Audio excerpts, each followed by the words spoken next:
दोस्तों, क्या हुआ जब मुंबई का रहने वाले सौरभ की 11 साल पहले मरी हुई पत्नी उज्जैन महाकाल में एक साध्वी के रूप में मिली और फिर वहां हुआ बड़ा चमत्कार।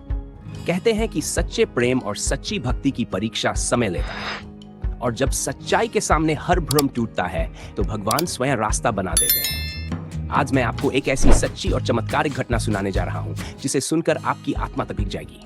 ये कहानी है सौरभ और सीमा की और उनके बीच खड़े समय और नियति की। सौरभ और सीमा एक दूसरे से सच्चा प्रेम करते थे।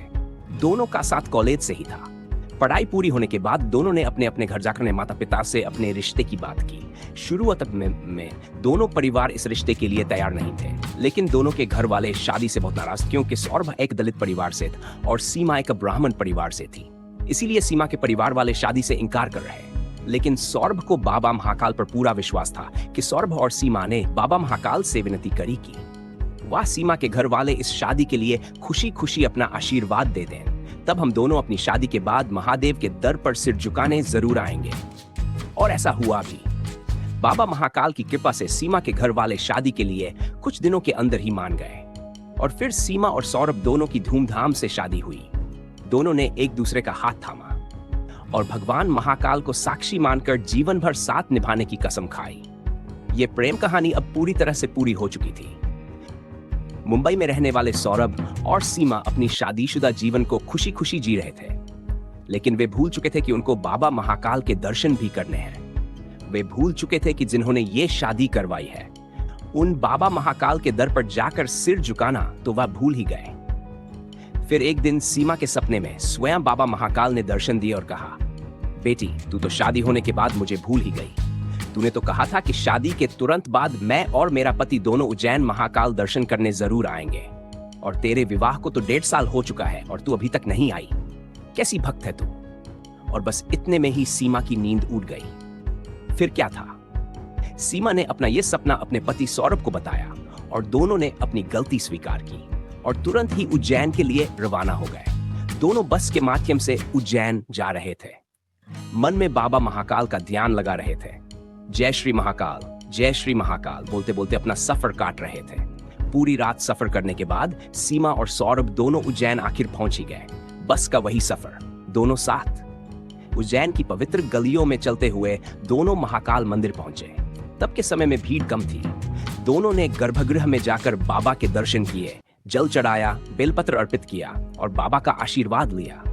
सीमा ने बाबा से एक मनोकामना मांगी, हे बाबा, जीवन भर हमारा साथ ऐसे ही बना रहे। दर्शन के बाद दोनों पंचमढ़ी की तरफ नर्मदा नदी के किनारे घूमने गए। नर्मदा मैया उस दिन अपने उफान पर थी। सीमा ने जिद की, सौरभ, मुझे नदी किनारे जाना है, पांव डुबोकर आना है। सौरभ ने कहा, नहीं सीमा, पानी बहुत तेज है, चलो ना। लेकिन सीमा की जिद के आगे सौरभ हार गया। दोनों नदी किनारे पहुंचे। तभी अचानक तेज बहाव आया और दोनों पानी में बहने लगे। दोनों बचने की कोशिश कर रहे थे। गांव वाले दौड़े और बड़ी मुश्किल से सौरभ को तो बचा लिया, लेकिन सीमा की पकड़ सौरभ से छूट गई।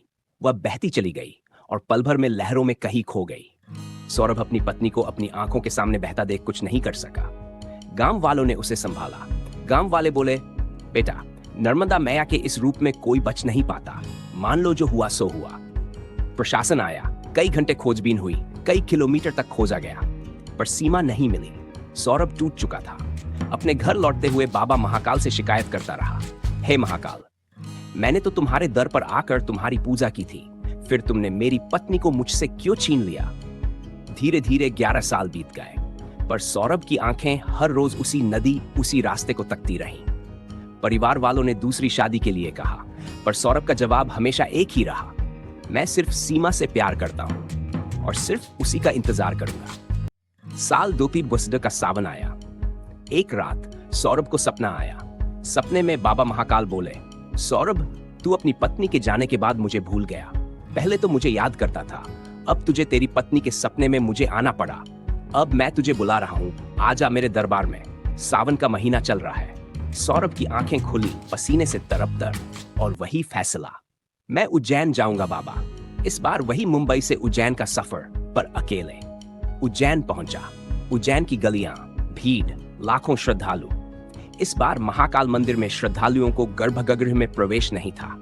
लंबी लाइनों में सौरभ अपने हाथ में पूजा की थाली लिए बाबा तक पहुंचने का इंतजार करता रहा।